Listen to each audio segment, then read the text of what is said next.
안녕하십니까. KBC 시사 토크쇼 촌철살인입니다. 내년 총선을 앞두고 국회 전원위에서 선거제 개편 토론을 진행했습니다.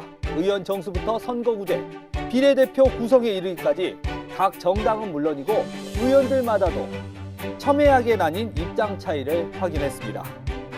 미국의 도청 정황이 담긴 기밀문서 유출을 두고 대통령실의 적극 해명에도 불구하고 논란이 사그러들지 않고 있습니다. 한미 정상회담을 보름 앞두고 갑작스러운 악재에 국민들의 걱정도 커지고 있습니다. 한 주간의 이슈를 속속들이 파헤쳐 촌철살인 분석해보는 시간. 이번 주도 두 분 패널과 함께하겠습니다. 천하람 국민의힘 순천갑 당협위원장, 그리고 설주환 더불어민주당 법률위원회 부위원장 나오셨습니다. 안녕하십니까? 네, 안녕하십니까. 안녕하십니까? 천 위원장님. 네, 요즘 이 미세먼지가 너무 심해요. 그렇죠. 천 위원장님 또 목으로 먹고 사시는 분인데, 말로 먹고 사시는 분인데, 아니, 뭐 저희 셋 다 마찬가지고. 네, 네. 잘 관리하고 계십니까? 네, 그렇죠. 아무래도 이제 뭐 사실 우리가 이제 마스크에서 좀 어느 정도 해방되나 했는데 중국발 황사 미세먼지 때문에 어쩔 수 없이 이제 사놓은 마스크에 의존하는 많이 쌓여있죠. 네, 많이 쌓여 있기 네. 때문에 뭐 그런 상황이고 결국 이게 이제 중국의 자체적인 노력들이 굉장히 많이 필요합니다. 네, 이제 몽골 맞아요. 지역의 또 사막화 이런 것도 음. 심각하기 때문에 이게 참 어렵습니다. 우리가 이게 참 이웃 운이 음. 참 별로 없는 것 같아요. 그런 거 보면 요즘에 순천만 국제 정원 박람회가 하고 있지 않습니까? 예. 이제 시작한 지 얼마 이제 한 예, 2주 이주 정도 정도 됐어요. 되는데 벌써 100만 명 넘었어요. 아, 예. 벌써 100만 명. 예. 그러니까 참 그런 푸르름이 이게 참 우리가 도처에 이게 많이 음. 생기고 하면 이런 것들이 많이 없어질 텐데 그런 면에서라면 저는 지금 순천 국제 정원 박람회에 더 많은 분들이 가셔서 정말 이 답답한 황사에 있었던 예. 것을 그 참 푸르른 색이라든지 요즘 꽃들이 엄청 많이 피어 있지 예. 않습니까? 순천만 정원 박람회를 중국에 수출을 해야 되겠어요. 그것도 고비 좋은데요? 사막에 수출을 해가지고 거기다가 그쪽에, 뭐 한 몇천만 평 이런 데로 한번 아우, 정원 좀 그것도 만들려고 좋은데. 해야 될 것 같아요. 네. 예산이 만만치 않을 것 같습니다. 자, 첫 번째 주제로 들어가 보겠습니다. 자, 20년 만에 국회에서 전원위원회가 열렸습니다. 바로 선거제도 개편을 위한 전원위원회 회의였는데요. 많은 국민들이 관심을 가지고 지켜보셨을 텐데 조금은 답답한 면도 있었던 것 같습니다. 설 변호사님. 네. 국회의원들이 개별로 나와서 자기 이야기만 이렇게 계속 하다 보니까 뭐 결론이 나는 것도 아니고 네. 뭐 그렇다고 해가지고 의원들이 뭐 적극적으로 토론하는 것도 아니고 그러니까 네, 답답해요. 토론이라기보다는 어떤 백과쟁명식의 예. 자신이 가지고 있는, 그러니까 국회의원 개개인만이 가지고 있는 어떤 생각, 선거 제도에 대한 생각을 뭐 충분히 저는 얘기하고 있는 시간이라고 저는 생각을 합니다. 그런 시간이었었고 그게 꼭 전원위원회에서 어떠한 한 가지 결론을 도출하지는 않아요. 원래 예. 뭐 원래 이게 당초에 세 가지 안으로 올라가지 않았습니까? 예. 그렇지만은 오히려 이거보다는 여러 생각이 있다 보니까 한 5가지 정도의 어떤 결론이 날 수도 있는 것이고요. 그렇기 때문에 저는 전원위원회를 통해서 어찌 보면 저는 지금의 전원위원회가 굉장히 의미가 있는 것은 각 당에 어찌 보면 당론이랄 것이 없고 정말 예. 국회의원 개개인들이 자기가 생각하는 뭐 자기의 이해관계도 엮여 있을 수 있지만은 그런 면에서 자신의 생각을 충분히 얘기할 수 있었다는 어떤 기회였다는 점에서는 상당히 좀 긍정적으로 평가를 하고요. 전원위원회를 통해서 국회의원들이 이런 생각을 가지고 있구나 선거제에 대해서. 그러면 이것을 나중에 선거제를 이제 하나의 어떤 그 결론을 이제 모아가지 않겠습니까? 그렇게 해서 이제 4월 말에 이제 이 부분에 대해서 본회의 의결을 통하기로 되어 있기 때문에 이번 저는 4일 동안의 국회의원들의 어떠한 이러한 그 전원위원회를 통해서 여러 가지 생각을 들어볼 수 있었다는 점, 그리고 각 당에서 같은 당이어도 생각이 저렇게 다르구나라는 예. 점을 확인할 수 있었다는 점에서는 저는 아주 긍정적인 기회였다고 봅니다. 저는 너무 재미가 없었어요. 예. 그러니까 이게 이제 원래 별로 재미가 없는 음. 주제예요. 우리도 솔직히 선거제 내용 하면은 좀 학술적이고 뭐 맞습니다. 이게 장단점에 대한 분석 막 나오고 하면은 채널 돌아가거든요. 예. 그걸 이제 최대한 재밌게 그래도 하려고 늘 저희도 노력하고 음. 하는데 국회의원들은 시청률 신경 안 쓰잖아요. 예. 그러니까 더 재미가 없어요.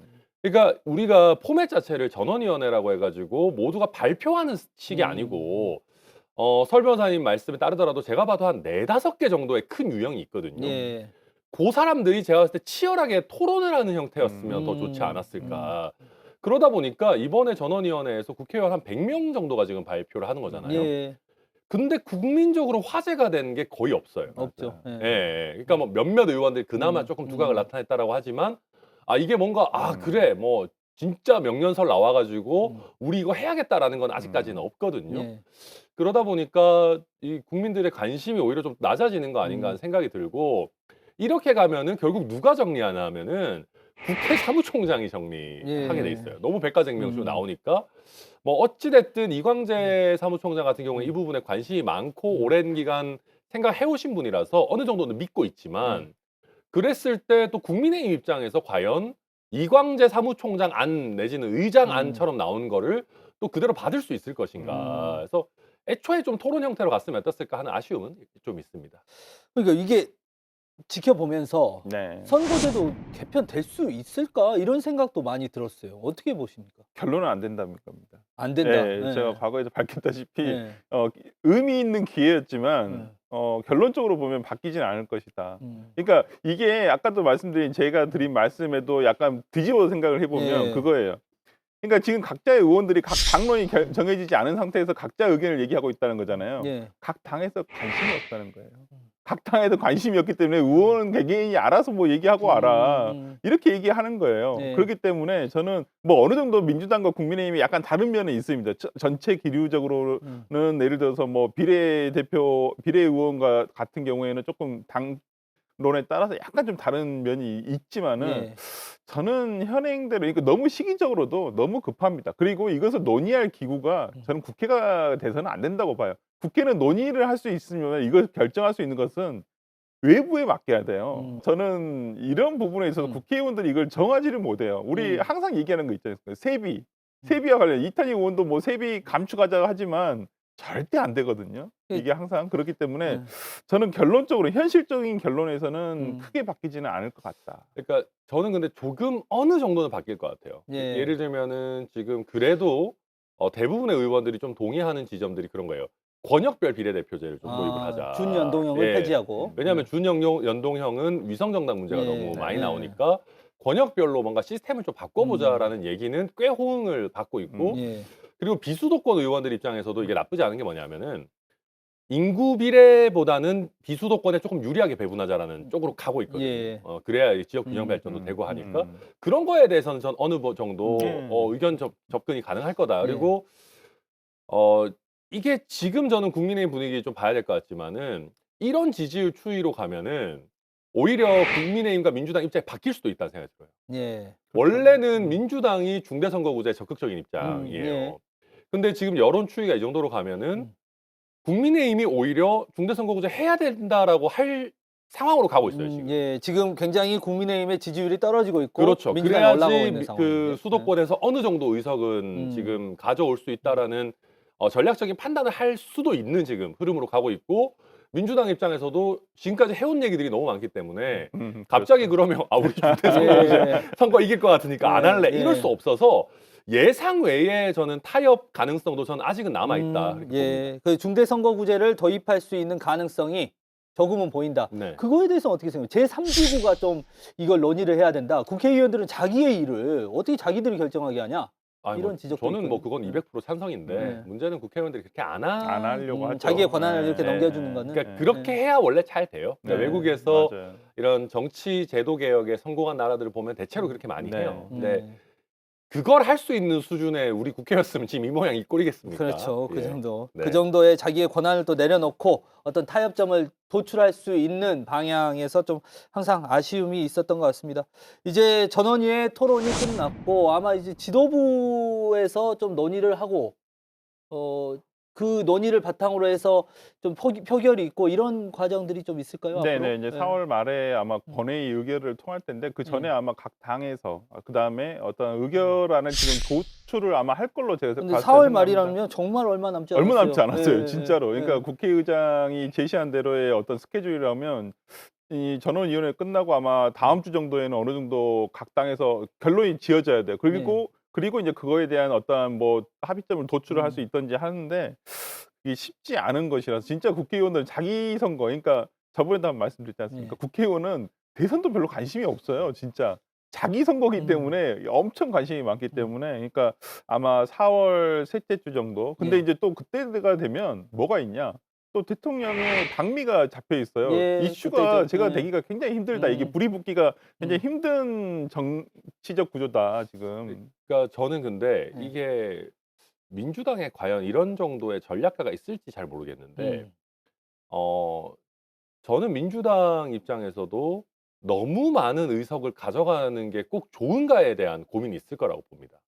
그러니까 이게 약간 정신 나간 소리처럼 들릴 수 예. 있지만 최근에 민주당에서 뭐 그런 문자를 뿌렸다고 해요. 뭐 169석 이상 플러스 알파 할 거다, 뭐 압승할 거다 이런 얘기들이 당내에서 이제 좀 나오니까 겸손하자, 그런 예. 소리 하지 마라라는 음. 문자까지 돌렸다는데 이게 뭐냐면 만약에 민주당이 압도적인 다수 의석을 다시 한번 가져간다라고 칩시다. 음. 그러면은 국정 운영에 대한 책임을 민주당도 어느 정도 당연히 가져가게 되고 그 다수 의석이라고 하는 것 때문에 어쩔 수 없이 지지층을 의식해서 또 독주하는 형태로 갈 수밖에 없단 말이에요. 예.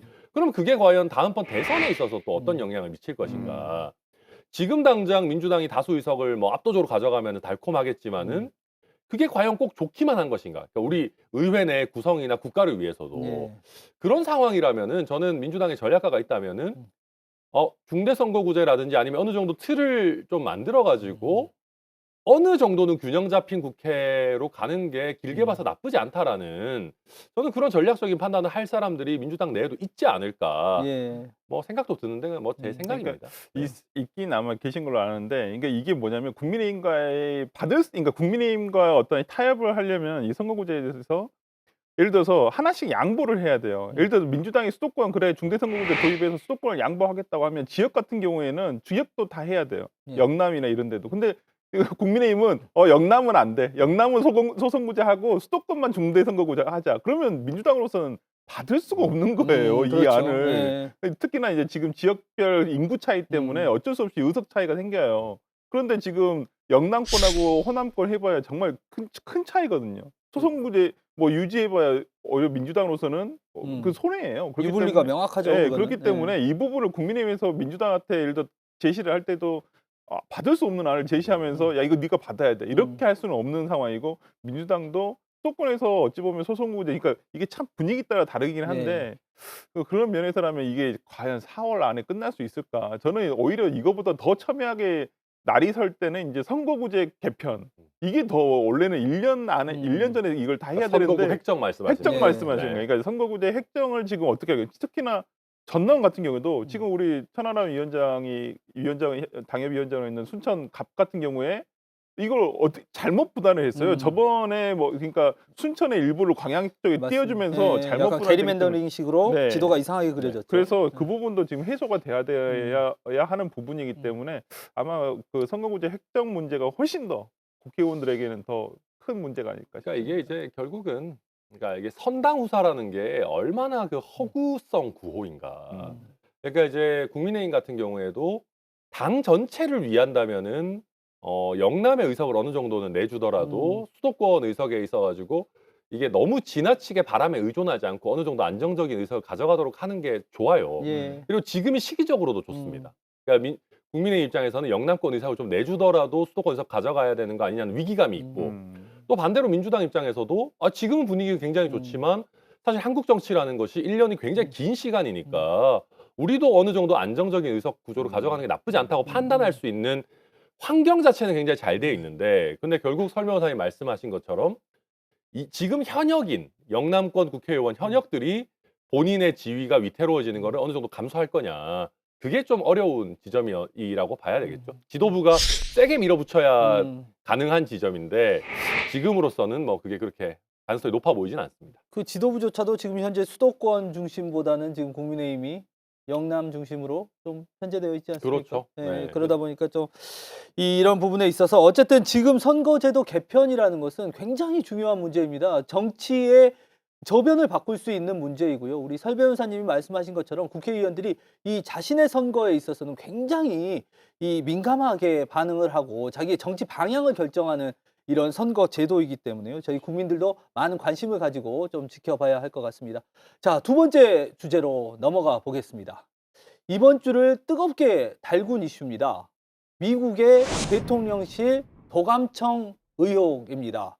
미국에서 문서 하나가 유출이 됐는데 우리나라 대통령실에 대한, 대통령 국가안보실에 대한 도청 의혹이 담겨 있는 문서였습니다. 우리 설 변호사님 네. 보시고 자 여러 가지 말들이 많은데 네. 더감청 있었다고 보세요? 없었다고 보세요? 있었다고 보는 게 합리적인 의심 아닐까요? 근데 저는 왜- 예. 그렇게 생각해요. 그러니까 음. 지금 정부 여당에서 정말 잘못된 방향으로 이걸 해결하려고 하는 게 참 이게 계속 반복되는 건데 이게 국민들이 정말 이런 해명 방식, 그다음에 이런 해결 방식에 대해서 굉장히 저는 피로감을 느끼실 거라고 똑같이 생각을 해요. 뭔가 잘못을 했을 수도 있어요. 그러니까 지금 오히려 보면 이게 그런 얘기 있잖아요. 우리가 오징어 게임 보면 깐부라는 편이 나와요. 6편에 보면. 대통령이 깐부라고 하셨잖아요. 네. 미국을 보고. 음. 우리 깐부야. 근데 깐부는 내 핸드폰 다 뭐 얘기하고 있는 거 다 봐도 상관없어요.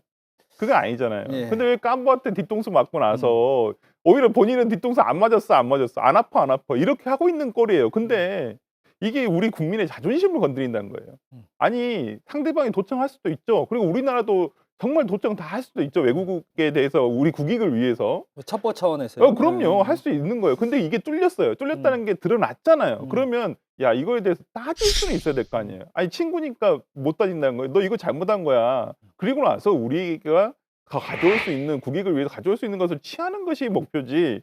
우리가 미국하고 그래서 야당이 이걸 비판을 하니까 우리가 미국하고 단절하는 거예요?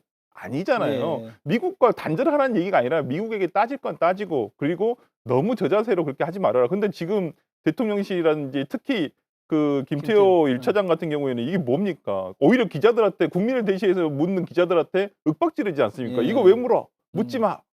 왜 화내고? 그러니까 저는 이게 정말 대통령하고 대통령실 참모들이 똑같은 행동을 하는데 그게 이상하게 국내에서는 엄청 화내요. 화내고 있는 얼굴이야. 예. 근데 외국 나가면 뭐 항상 웃고 계셔.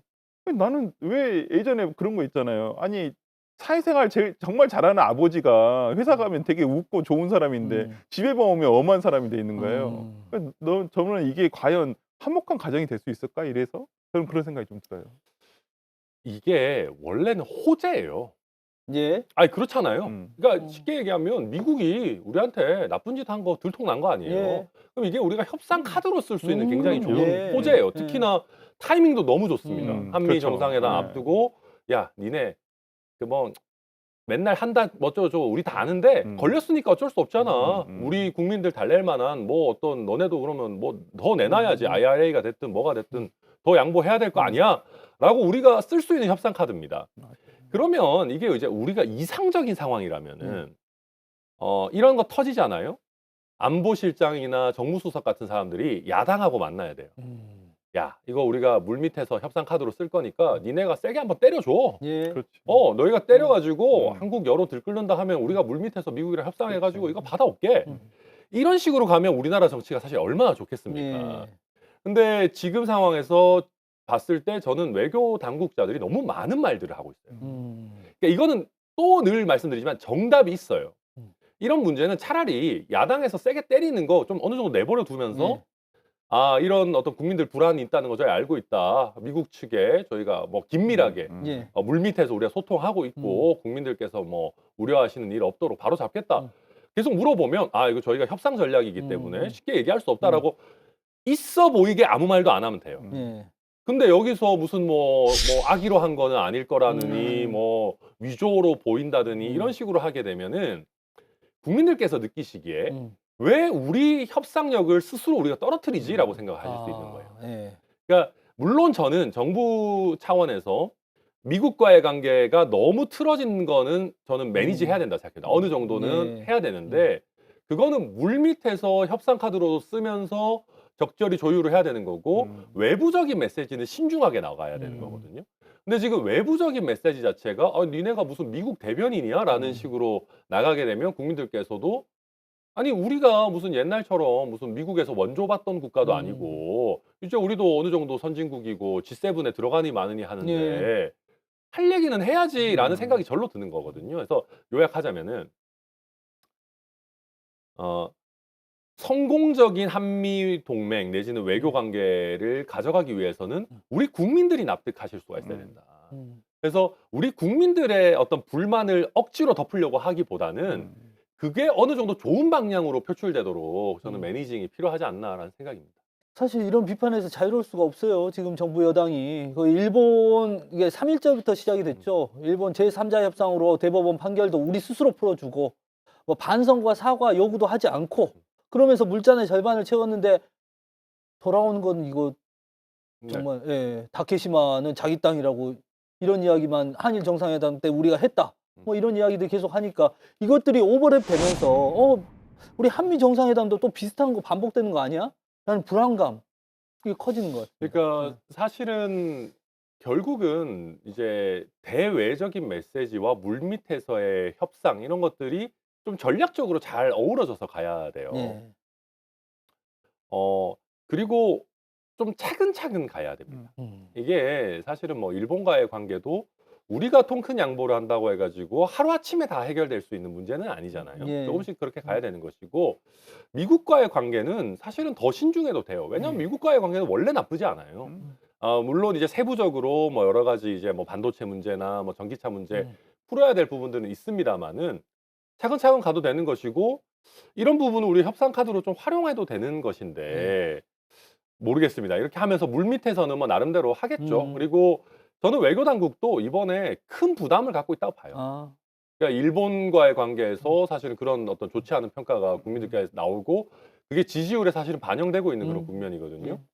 지금 이 어떤 그 도감청 논란 이게 나왔는데도 불구하고 우리가 특별한 어떤 성과가 없다라고 하면은 국민적인 그 분노가 더 올라갈 수가 있습니다. 그래서 저는 오히려 이게 우리 외교 당국한테도 좋은 자극이 될 수가 있다. 예. 이걸 협상식으로 잘 활용해 가지고 좋은 성과를 내와야 되는 그런 순간이 왔다. 저는 그렇게 봅니다. 저는 정부 여당이 이 병을 하나 고쳤으면 좋겠어요. 전 정부 탓이다는 병은 이제 그만 좀 했으면 좋겠어요. 이제 1년이 지났으니까. 그러니까 1년 지났잖아요. 그런데 뭐 그거 있잖아요. 청와대보다 국방부 건물이었기 때문에 여기가 더 보안이 뛰어나다. 네. 아니 그런데 뚫렸잖아요. 결국에는 그렇게 뛰어난데도 미국 기술이 워낙 좋으니까 그런데 뚫렸으면 뚫렸다는 걸 인정을 하고 아 이건 보면 우리가 보완하도록 하겠다. 그리고 적극적으로 항의하도록 하겠다. 상식적으로만 했으면 좋겠어요. 그러니까 아까 천 위원장이 얘기한 대로 상식적으로만 하면 돼요. 그냥 그 절차에 따라서. 근데 지금 그게 아니라 이걸 제기하는 야당이 도청했습니까? 야당이 도청한 것도 아닌데 왜 야당 보고 뭐라고 합니까? 저는 그런 부분 그럼 차라리 이걸 제일 처음에 언론 보도나 뉴욕 타임스를 진짜 압수수색 해야죠. 헬기 안 태우면 비행기 안 태우면 그러니까 뉴욕 타임스 비행기 못 하겠네요. 그러니까 이제 여기서 이제 한 뭐 몇 가지 정도 짚고 넘어가면은 그런 겁니다. 우리가 예를 들면 이거에 대해서 차라리 노코멘트를 하면 했지 지나치게 미국 편을 든다라는 인상을 주는 거에 대해서 국민들이 피로감이 있다라는 거는 저는 뭐 잘 말씀해 주셨다고 생각하고 그다음에 이제 여기서 재밌는 포인트가 또 한 가지가 있는 게 자유라고 하는 우리 그 국정 가치에 예. 대해서 한번 다시 생각해 보는 좋은 계기라고 봐요. 자유라는 국정 가치요. 무슨 얘기냐면요. 미국 언론들은 이거 보도하잖아요. 국익의 해가 되죠. 네. 사실은 음. 국익에 직접적인 해가 돼요. 그렇죠. 미국. 우리 본인이 몸담고 있는 국가가 동맹국에 대해 가지고 이런 도감청 행각을 해왔다라는 거는 직접적인 해가 됩니다. 그렇죠. 근데 이제 이 미국이란 나라가 굉장히 엉망인 것 같아도 나름대로 이 자유라는 가치는 굉장히 일관성 있게 가져가는 거예요. 쉽게 얘기해서 단기적으로 보면 이게 국익의 해가 되지만 길게 봐가지고 언론의 자유, 표현의 자유라고 하는 자유의 가치를 지키는 게 장기적으로는 더 국가에 도움이 된다라는 그 인식이 있는 거예요. 그러니까 이제 뭐 당연히 뭐 바이든 행정부라고 이게 좋겠습니까마는 어쩔 수 없는 거죠. 그래서 우리 국가도 우리 윤석열 정부도 자유라고 하는 가치를 얘기할 거면 굉장히 일관성 있게 가져가야 된다라는 거를 여기서 하나 더 생각을 해볼 수가 있고 예. 외교에 있어 가지고 여야가 없다라는 얘기를 많이 하는데 예. 그렇다면은 저는 물밑에서 야당한테도 어느 정도의 정보 교류는 해도 된다고 봐요. 예. 그래서 좀 멋진 협력하는 장면들이 좀 나왔으면 좋겠다. 근데 진짜 이번에 윤석열 대통령은 바이든 대통령한테 배워야 돼요. 예. 바이든 대통령이 이거 터졌잖아요. 근데 지금 바이든 대통령이 이거 정말 수습을 잘하고 있어요. 왜 그러냐면 이걸 도청했다라고 하는 우방국들이 아무 얘기를 안 하고 있어요. 예. 항의조차도 안 해요. 그러니까 오히려 미국에서는 국익을 위해서 도청할 수도 있다. 앞으로도 계속 이 활동을 할 것이다 라고 얘기를 하고 있는 상황이에요. 그리고 이런 내용들에 대해서 이걸 왜 그러냐면 이걸 내용들을 보면 그리고 솔직히 이 내용 우리나라에 대한 내용 대한민국에 예. 대한 내용이 나쁜 내용은 아니에요. 음. 그러니까 미국 당연히 김성한 저는 차장하고 안보실장하고 음. 당시에 이문희 비서관이 충분히 할 수 있는 충분히 할 수 내용이죠. 있는 네. 얘기였고 네. 그래 이거 우리가 왜냐면 중국과 러시아 관계도 있으니까 지금 이걸 끊어낼 수는 없잖아요. 그렇기 때문에 이런 걸 어떻게 하지? 근데 우회 지원하겠다는 얘기예요. 한마디로 이걸 안 하겠다는 예. 얘기가 아니라 방법을 찾아보자. 내용상은 뭐 잘못된 게 없어요. 음. 솔직히 말씀드리면 그것이 나갔다는 자체가 문제인 것이지. 근데 지금 미국에서는 오히려 바이든 대통령이 지금 지금 재선 지금 출마 선언을 앞두고 있는데 예. 경제도 좋아, 물가도 잡아가고 있다. 그다음에 외교 이번 이거 터졌는데도 야 우리 무슨 아무 말도 안 해. 예. 그러면서 지금 굉장히 수습을 잘해가고 있는 거예요. 그러니까 정말 말씀 잘 해주셨어요. 언론의 자유에서 이런 거 얘기할 수도 있어요. 우리나라 같으면 감히 좀 그럴 수 있을까 싶으니만은 이것을 어떻게 더 수습하는가도 지도자의 역량이라고 보여요. 그런 예. 면에서는 좀 윤석열 대통령이 정말 바이든 대통령 좀 이런 거 배웠으면 좋겠어요. 야당하고도 좀 소통하고 미국하고도 협상력을 좀 키우고 이런 주문들이 좀 있었습니다.